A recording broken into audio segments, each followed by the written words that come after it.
News voice, जो हर खबर से आपको कराए रूबरू।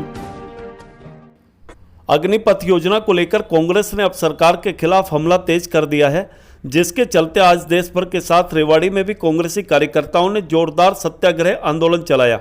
रेवाड़ी के जिला सचिवालय स्थित राजीव चौक के समीप आयोजित इस आंदोलन में राज्यसभा सांसद दीपेंद्र हुड्डा के अलावा ओबीसी कांग्रेस के राष्ट्रीय चेयरमैन एवं हरियाणा के पूर्व मंत्री कैप्टन अजय यादव, पूर्व स्वास्थ्य मंत्री डॉक्टर एमएल रंगा, नगर पालिका बावल के नवनियुक्त चेयरमैन वीरेंद्र सिंह के अलावा भारी संख्या में कांग्रेसी कार्यकर्ता शामिल हुए। इस मौके पर पत्रकारों से बातचीत में दीपेंद्र हुड्डा ने कहा कि सरकार की ये योजना न देश, न सेना और न ही युवाओं के हित में है। इस योजना से देश के साथ हरियाणा, खासकर दक्षिण हरियाणा के नौजवानों को भारी नुकसान है, लेकिन कांग्रेस पार्टी सेना को किसी हालत में कमजोर नहीं होने देगी और ये योजना वापस नहीं लेने तक कांग्रेस का ये आंदोलन लगातार जारी रहेगा। वहीं ओबीसी कांग्रेस के राष्ट्रीय चेयरमैन व पूर्व मंत्री कैप्टन अजय यादव ने इस योजना को देशद्रोही पॉलिसी बताया और कहा कि ये योजना किसी भी तरह युवाओं के हित में नहीं है। वहीं इस योजना में युवाओं का भविष्य भी सुरक्षित नहीं है।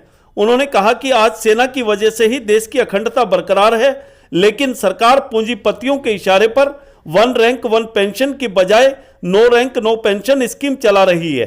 उन्होंने कहा कि कृषि कानून लाने पर पहले किसानों ने प्रधानमंत्री मोदी का अहंकार तोड़ा था और अब देश के युवा मोदी सरकार का अहंकार तोड़ेंगे और फिर भी अगर सरकार ने फैसला वापस नहीं लिया तो 2024 में देश की जनता ये सरकार बदल देगी। वहीं कैप्टन अजय यादव ने कैलाश विजयवर्गीय के चौकीदार की पोस्ट देने वाले बयान का भी खुलकर विरोध किया। रेवाड़ी से न्यूज वॉइस के लिए संजय कौशिक के साथ अजय सागर अत्री की रिपोर्ट। अग्निपथ योजना का हम पूर्णतः विरोध करते हैं और हमारी सरकार से मांग है कि योजना वापस ले। और हम इसका विरोध इसलिए कर रहे हैं कि ये योजना ना तो राष्ट्र हित में है, ना देश की फौज के हित में है, ना देश के नौजवान के भविष्य के हित में है। हम देश की फौज को कमज़ोर होने के, अगर किसी भी कदम से कोई कमज़ोर होने की बात आती है तो उसका पुरजोर विरोध करेंगे। देश की फौज को कमज़ोर हम नहीं होने देंगे। इसमें बहुत सी बातें हैं जो अब खोल के हम रखेंगे, मगर बहुत सी हमारी आपत्तियां हैं। लेकिन एक जो सबसे बड़ा अगर नुकसान है देश के नौजवान को तो है ही कि 4 साल के बाद आप पूरे देश में इसका विरोध हो रहा है, लेकिन हरियाणा और ख़ास तौर पे दक्षिणी हरियाणा और वो सारे इलाके जहाँ से फ़ौज की भर्ती होती है, हमारे को बहुत ज़्यादा नुकसान है। इसमें आकलन किया जा रहा है हर साल हरियाणा से 5000 की भर्ती होती थी, हरियाणा प्रदेश से लगभग, कम ज़्यादा। 2019-20 में जब आखिरी भर्ती हुई, 3 साल से भर्ती नहीं हुई, उस समय हरियाणा से 5000 प्लस भर्ती हुई थी, पक्की भर्ती थी। अब ये क्योंकि ऑल इंडिया लेवल का इसमें क्लॉज आया है तो उसके आधार पर 963 की भर्ती अग्निवीरों की हरियाणा से होगी। 200 से भी कम पक्के होंगे और देश की के लिए कुर्बान होने की नौजवानों के अंदर एक बहुत बड़ी भावना भरी हुई है इस इलाके के अंदर, मगर देश की सरकार ने उस भावना का अपमान किया है, इसीलिए ये हम धरना दे रहे हैं। संघर्ष करेंगे और जब तक, जैसे कैप्टन साहब ने, आदरणीय कैप्टन साहब ने कहा कि जब तक ये वापस ना हो तब तक हमारा ये संघर्ष जारी रहेगा। आज हमारा धरना पूरे देश में हर विधानसभा क्षेत्र में और हर जिले के अंदर मुख्यालय पर आज का हमारा ये धरना है। पूरे देश भर में सत्याग्रह किया जा रहा है। मेरे लिए एक फ़ख्र की बात है कि मैं भी फौज में जो है 7 साल काम किया, 1.5 साल मैंने ट्रेनिंग करी। मेरा यही कहना है कि ये जो पॉलिसी है देशद्रोही पॉलिसी है, ये सेना के हित में नहीं है। जो जवान शौर्य के लिए, सम्मान के लिए, बलिदान के लिए फौज में जाता था, जो लोग कुर्बानी देते हैं उनकी प्रतिमा जो है लोग गाँव में लगाते हैं, उनके नाम से स्कूल और उनके नाम रखे जाते हैं।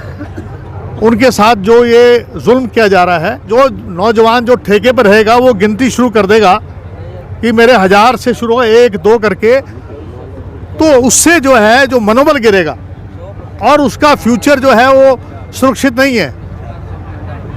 आर्मी अफसर जो हैं वो तो हैं परमानेंट और उनके नीचे जो जवान हैं वो हैं ठेके पे।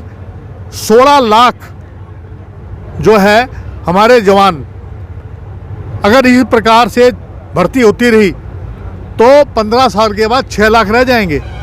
चीन हमारी सरहद में आके बैठ गया है। अगर इस फौज को कमज़ोर कर दिया, हमारा देश अखंड अगर एक है तो फौज की वजह से है, उनके शौर्य की वजह से है। तो मेरा ये कहना है कि इस सरकार को ये योजना तुरंत वापस लेनी चाहिए।